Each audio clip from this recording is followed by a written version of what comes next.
సంఘం శరణం గచ్చామి, బుద్ధం శరణం గచ్చామి, ధమ్మం శరణం గచ్చామి. నేడు మే 1వ తారీఖు శుక్రవారం వైశాఖ పౌర్ణిమ రోజు 2570వ బుద్ధుని జయంతి. బౌద్ధమత స్థాపకుడు గౌతమ బుద్ధుడు. అతని అసలు పేరు సిద్ధార్థుడు, శాంతి మార్గదర్శకుడు. గౌతమ బుద్ధుడు నేపాల్లోని లుంబిని వనంలో శాక్య వంశానికి చెందిన సుధోధనుడు మాయాదేవులకు క్రీస్తుకు పూర్వం 563వ సంవత్సరంలో జన్మించిన గొప్ప ఆధ్యాత్మికవేత్త.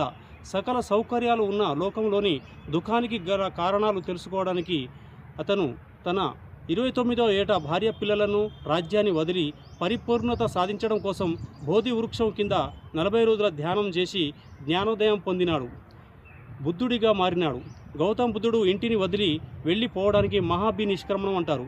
బుద్ధుడు తన ఇంటిని వదిలి వెళ్ళడానికి ప్రధాన కారణాలు అతను చూసినవి: ఒక వృద్ధుడు, ఒక రోగి, ఒక మృతదేహం, ఒక సన్యాసి. చూసి దుఃఖానికి గల కారణాలు తెలుసుకోవడానికి తన 29వ ఏట సత్యాన్వేషణ కోసం సన్యాసం స్వీకరించాడు.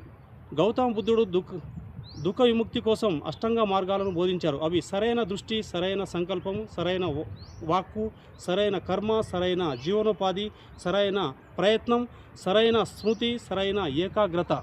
గౌతమ బుద్ధుని ఇతర పేర్లు గౌతముడు, మునీంద్రుడు, శాక్యముని, సుధోధనుడు, సిద్ధార్థుడు, ఆర్కబంధు అని రకరకాల పేర్లు గలవు.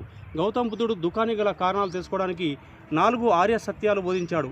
ప్రపంచమంతా దుఃఖమయం. దుఃఖానికి గల కారణాలు, కోరికలను తెలియజేసిన క్రీస్తు శకం 6వ శతాబ్దంలో తెలియజేసిన ఒక మేధావి, ఒక గురువు.